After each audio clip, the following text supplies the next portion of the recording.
Maria Konnikova, The Confidence Game, Why We Fall for It. Every time.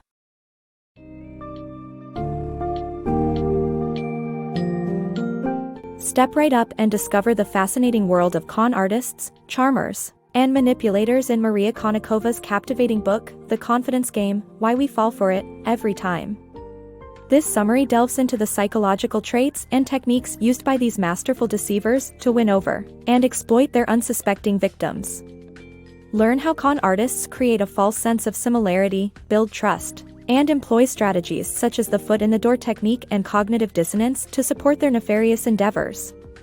By understanding these tactics, you can be better prepared to protect yourself and those you care for from falling prey to these skilled and opportunistic individuals.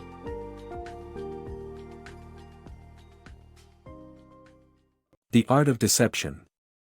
In The Art of Deception, the author examines the psychology of con artists and how they use charisma and trust to deceive their victims. The book explores the story of Joan, a victim of a charming con artist named Greg, who fabricated an entire life story to gain her trust. By pretending to share common traits with their victims, using mimicking techniques, and building a sense of similarity, con artists are able to gain trust and set their trap. The book warns readers to be cautious of individuals who seem too good to be true and to double-check their stories, as they may also be a victim of a con artist's deceitful tactics. Con artists and their tricks. Con artists often use the foot-in-the-door strategy, taking advantage of small agreements to make bigger requests later. They also start with an unreasonable request, scaling down to something more reasonable, to take advantage of those with kind hearts. These tricks have been seen throughout history, from a fake Nigerian prince to a con artist at a charity auction. Con artists are masters at manipulation. They know the psychology behind human behavior and use it to their advantage. One such strategy is the foot-in-the-door technique. This tactic involves getting someone to agree to a small, often insignificant, request before asking for something more substantial.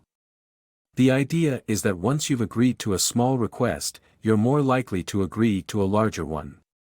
A 1966 study from Stanford University showed this strategy in action. Stay-at-home mothers were 30% more likely to agree to answer questions for 2 hours if they had previously agreed to answer just a few over the phone. Con artists have been using this strategy for years, and it's still effective today. Con artists also use a technique called starting with an unreasonably big request and then scaling down. This method preys on our sense of guilt and obligation. An example of this is the story of a fake Nigerian prince in the 1900s. He placed an ad looking for pen pals and then convinced people to send him $4 for precious gems. The jewels never arrived, and the con artist, a 14-year-old American boy, was eventually caught. But the ad shows how once a con artist gets an initial response, they can take advantage in more substantial ways. Another example of this tactic happened at a charity auction in the 1990s. A woman organizing the auction was approached by a con artist posing as a nobleman. He invited her to be a guest at his home in Monaco, but she refused. However, during the auction, she accepted his $4,000 check for a bronze pig sculpture, explaining that she would have felt guilty refusing him a second time and on a much less extravagant offer. Needless to say, the check bounced. Con artists will use any means necessary to manipulate their targets. Understanding their tactics is crucial in avoiding becoming a victim. Deception through delusion. People with an idealized self-image are easy targets for con artists, who often deceive entire families by exploiting their beliefs and pride. The article gives an example of how an intelligent professor fell victim to a con artist scheme, resulting in his arrest for carrying cocaine.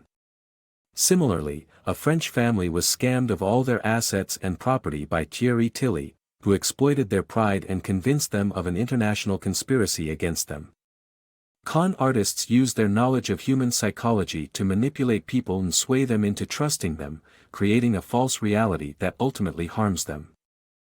The danger of false optimism. Con artists prey on our natural inclination towards optimism, creating illusions of success that can lead us to fall for dubious schemes. This false optimism can be dangerous, as it encourages us to believe in things that should be met with skepticism. Even college students tend to overestimate their future happiness by up to 20%. People like to think that things will turn out well for them, and this mindset can be exploited. For example, a gallery owner once trusted an art dealer, who sold her masterful forgeries of famous artists. False optimism can also lead to continued gambling in the face of mounting losses, as one early win can create an illusion of success.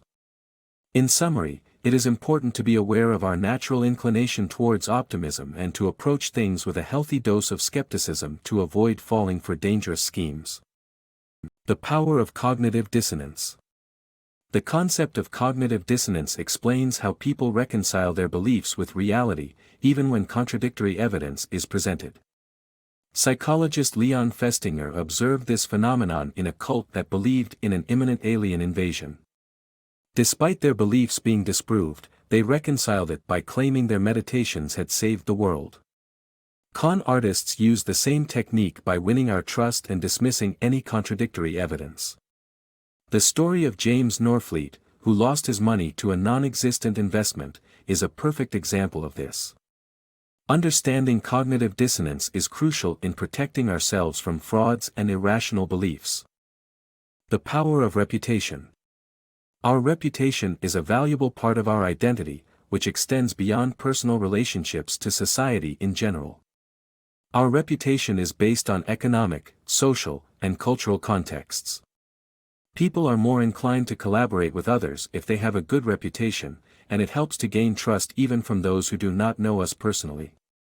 Con artists take advantage of our fears and use our prized reputation to trick us into investing in scams, as seen in the case of the fictional treasure of Sir Francis Drake and Queen Elizabeth's illegitimate child. Despite their losses, victims failed to report the crime as they didn't want to appear foolish. Reputation is a powerful tool that requires careful protection and management.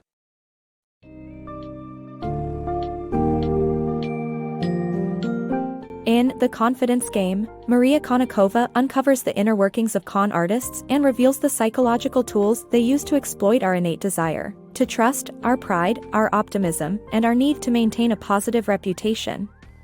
By shining a spotlight on these strategies and cases, we can learn about the risks of placing misguided trust and the importance of vigilance in our interactions with strangers. Although it may be impossible to avoid every con artist, gaining an understanding of their techniques and motivations can serve as a powerful defense against their manipulative schemes. Arm yourself with the knowledge from this book summary, and step with caution into the captivating world of The Confidence Game.